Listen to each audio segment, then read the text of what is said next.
के 76वें गणतंत्र दिवस की पावन और पुनीत अवसर पर मैं आप सभी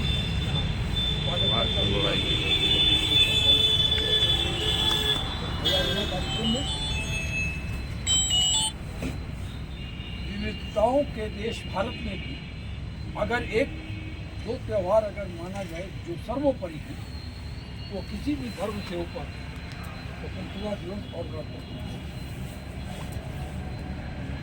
स्वतंत्रता हमने असंख्य कुर्बानियों की बात पाई और गणतंत्र हमारे बहुत ही विद्वान मनुष्यों द्वारा बनाए गए संविधान के हमें दिए गए अधिकारों, हमारे दायित्वों का, देश के प्रति हमारी निष्ठा का एक जीता जाता दस्तावेज दिया गया और जिसमें हमको ब्रिटिश साम्राज्य के अंतिम दबाव से भी मुक्त किया और हमको एक स्वतंत्र भारत, स्वतंत्र आकाश, स्वतंत्र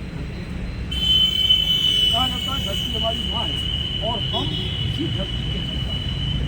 धरती का ये टुकड़ा से भारत नहीं कहा जाएगा, यह हमारी आपकी माँ माने, इसलिए हमारा दायित्व होता है यहाँ के लिए। आज हम लोग यहाँ ध्वजारोहण के लिए आए, ध्वजारोहण के लिए अपने देश में अपने सबसे वरिष्ठ पत्रकार साथी बशीर जी को आमंत्रित करूँगा ध्वजारोहण के लिए और मैं चाहूँगा कि देश जी आप यहाँ आ जाए। हमारे पत्र जी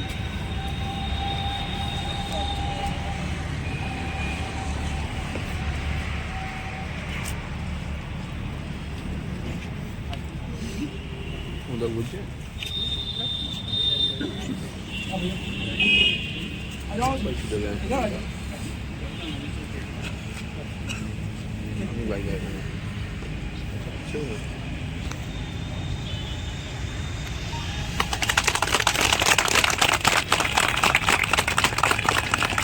हम लोग मुद्रा में राष्ट्रगान का घोष करेंगे। जननायक जय भारत भाग्य विधाता, पंजाब सिंध गुजरात मराठा द्राविड़ उत्कल बंगा, विंध्य हिमाचल यमुना गंगा, उच्चल जलद तरंगा। तब शुभ नामे जागे, तब शुभ आशीष मांगे, गाए तब जय गाथा, जनगण मंगलदायक जय हे भारत भाग्य विधाता। जय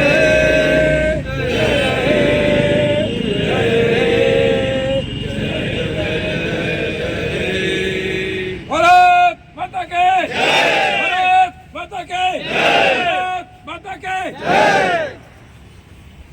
अब 2 मिनट जो भी अपना पहले तो कुछ हम लोग को मार्गदर्शन दें।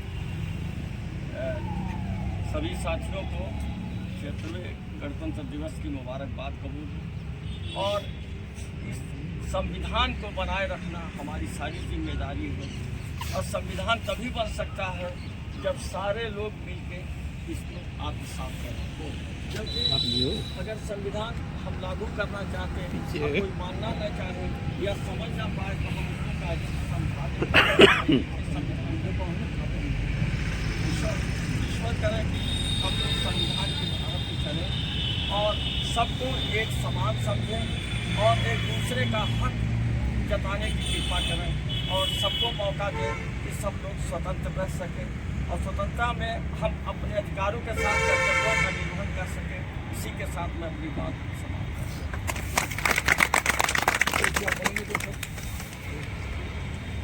हूँ। गणतंत्र दिवस की हार्दिक शुभकामनाएं। जैसा कि भैया ने बताया कि ये धरती हमारी माता है, इसकी संतान है। तो ये भारत देश जो है ये किसी एक का नहीं है, ये हम सबका है और हम सबको किसी धर्म जात मजहब से सबसे पहले ऊपर उठने जो भाव रखनी चाहिए, भारतीयता का भाव रखनी चाहिए और भारतीयता के भाव को जो हम अंगीकार करेंगे तो बाकी जो सारी चीज़ें तो हमें सेपरेट करते हैं, जात धर्म भाषा मत मजहब वो किनारे हो जाएंगे और हम एकजुट रहेंगे। तो इस अवसर से हम सभी लोग यही संकल्प हम एकजुट रहेंगे।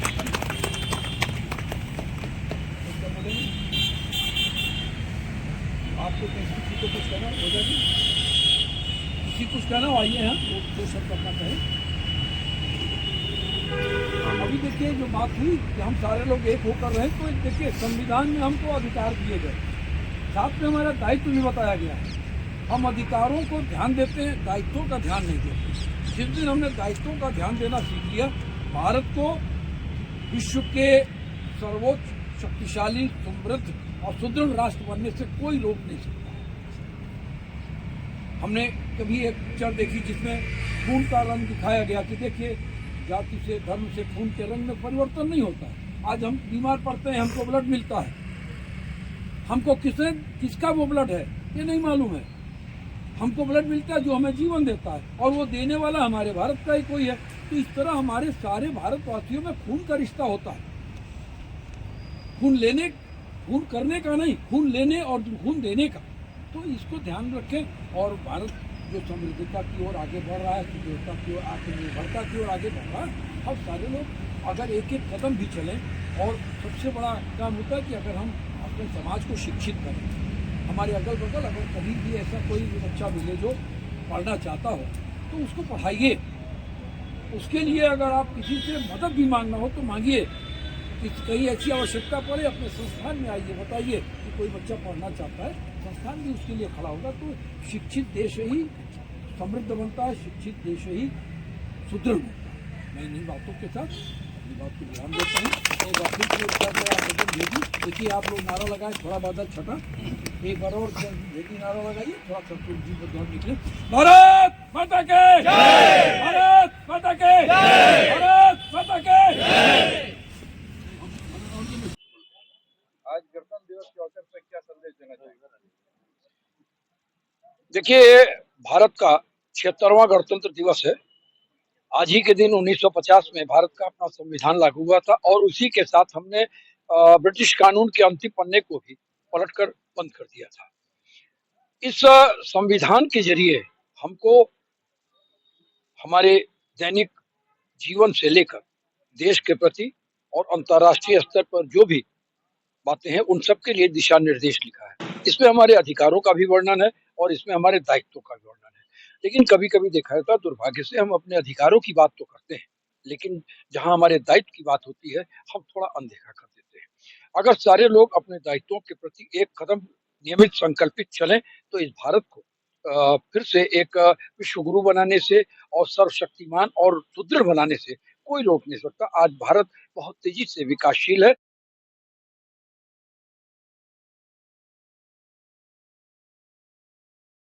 को अपनी एकता और एकजुटता इसी प्रकार बनाकर रखनी होगी। कहीं कोई धर्म नहीं है, कहीं कोई संप्रदाय नहीं है। जब भारतीयता की बात आती है तो हम पहले भारतीय हैं, यह संविधान हमें यह सिखाता है और हमें इसका पालन करना